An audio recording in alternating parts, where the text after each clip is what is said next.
నమస్కారం. మీ విజయ్ కుమార్ కంట. కొన్ని విషయాలు పదే పదే చెప్తుంటే విసుగనిపిస్తుంది. కానీ విసుగనిపించినా కూడా కొన్ని విషయాలు తెలుసుకోవాలి. ఈ మధ్య ఒక మిత్రుడు కలిశాడు.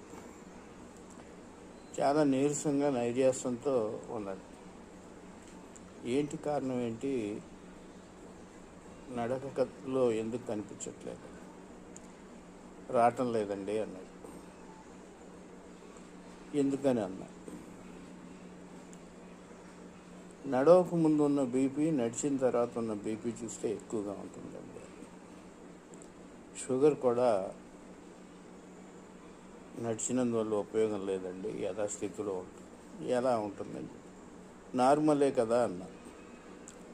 నార్మల్ అని కాదండి, షుగర్ అనేది మనలోంచి మట్టుమయం అయిపోవాలి కదా అన్నాడు. ముందు కీలక విషయాలు రెండు తెలుసుకోవాలి. ఒకటి, ప్రతి మనిషి శరీరానికి వ్యాయామం కావాలి. రోజుకి 10 నిమిషాలు వ్యాయామం కావాలి.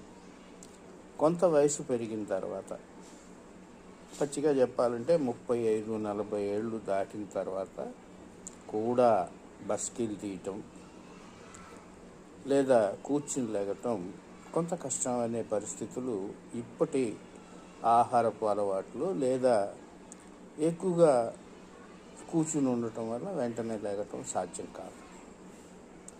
ఇవన్నీ ఎందుకు వస్తున్నాయంటే శరీరానికి తగినటువంటి శ్రమ ఇవ్వకపోవటం వల్ల. ఈ శ్రమ గంటల తరబడి ఇవ్వటం, జిమ్ములకి వెళ్ళటం, అక్కడికి వెళ్ళటం, ఇక్కడికి వెళ్ళడం అవసరం లేదు. రోజు 10 నిమిషాలు టైం పెట్టుకుని నడవాలి. ఎన్ని కిలోమీటర్లు నడిచా అన్ని కిలోమీటర్లు నడిచానని కాదు, రోజు 10 నిమిషాలు నడవండి. మీ శరీర దృఢత్వం అలాగే ఉంటుంది. షుగరు, బీపీ లాంటివి నియంత్రణలో ఉంటాయి. మరి ముఖ్యంగా ఒక విషయం ఏంటంటే, ఎప్పుడు నడిచిన తర్వాత బీపీ చూపించుకోవాలి. 1 గంట తర్వాత చూపించుకోండి, అదేం పెరగదు. సహజంగా మనం నడిచేటప్పుడు కొంత శక్తిని ప్రయోగిస్తాం, అప్పుడు రక్తపోటు పెరగటం సహజం. అదొకటి గమనించండి.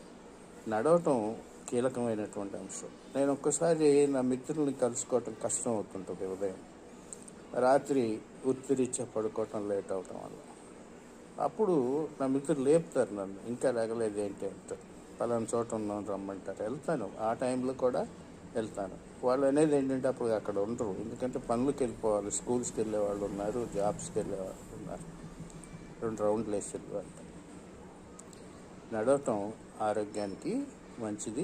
అంతకన్నా ముఖ్యం ఏంటంటే శరీరం 10 నిమిషాలు